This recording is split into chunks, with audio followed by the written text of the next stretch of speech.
Have you guys ever been in a situation where, you're planning a military strike on terrorists in a foreign country and you accidentally add an outsider to the group chat?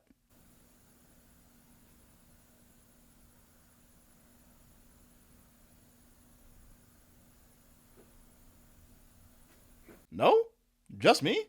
Well, that's what just happened. Jeffrey Goldberg, a journalist from The Atlantic, reported that about 2 weeks ago, he was added to a group chat on the messaging app Signal that included Vice President JD Vance, Defense Secretary Pete Hegseth, Director of National Intelligence Tulsi Gabbard, and others. This is like one of the most sensitive group chats in the world. And in that chat, sensitive details about a pending military strike on a terrorist group called the Houthis were discussed. And somehow, no one noticed that a journalist was accidentally added to the group. In fact, he was there for 3 days and 2 nights, watching the conversation until he finally left. Now, this is one of those situations where pretty much everyone looks bad. First of all, how does a reporter get added to one of the most sensitive group chats in the world about a live military operation? Second, why didn't that journalist reach out to the White House letting them know, hey, I might be in a chat that I'm not supposed to be in? He says that he doubted the chat was real. Okay, why don't you just verify that by checking with your sources at the White House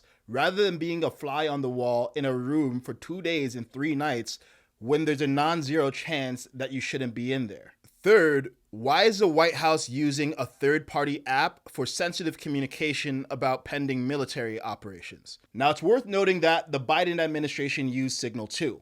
Allegedly, they had strict guidelines on how it was supposed to be used. But since a journalist never got added to one of their groups, we don't know how they used it in actuality. But honestly, none of this would bother me that much personally if it weren't for Pete Hegseth's response. Listen to this. One question. Can you share how your information about war plans against the Houthis in Yemen was shared with a journalist in The Atlantic? And were those details classified?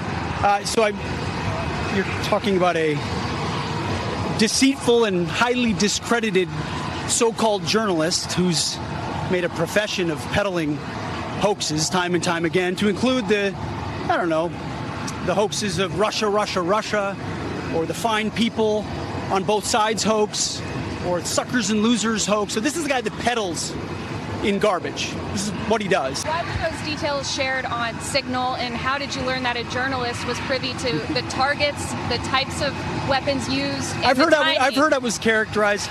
Nobody was texting war plans, and that's all I have to say about that. Right, Thank you. I appreciate it. The NSC said it was authentic. Man, I hate it when leaders do this. Look, maybe it's debatable whether what was shared in that chat should be called war plans.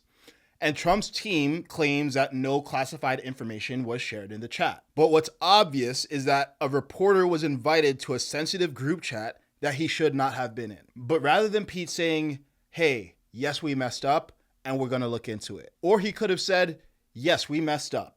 And fortunately, no classified information was shared that we would call war plans. But this is still a mistake and we're going to fix it. Instead of doing that, he immediately attacks the messenger rather than assessing the message. I don't know anything about Goldberg. I could research everything he's ever said, but frankly, it's just not that important.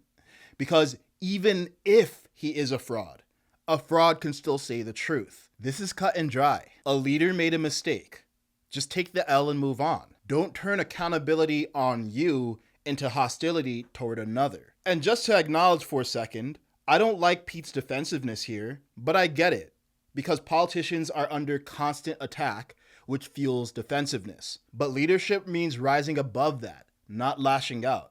And we as a people can support that by changing the culture. Look, this whole civilization thing requires us to keep it civil. But we seem to make every problem a personal problem. We attack people instead of ideas. Everyone is constantly on the offensive, so everyone gets defensive. And we all need to just cut it out. But leaders are the most responsible because they set the example. And when I see this kind of behavior, it lessens my trust in leaders regardless of what party they're from. Ultimately, I expect mistakes from every administration. And Group Chat Gate is relatively minor in the grand scheme of things. But what's not minor is this pattern of leaders getting hostile instead of getting accountable. It's more than just a bad look. It creates doubt as to whether they'll even fix the problem. Leaders need to own up, not double down. And when leaders fail to lead, we the people should never let it slide, even if it's coming from our side.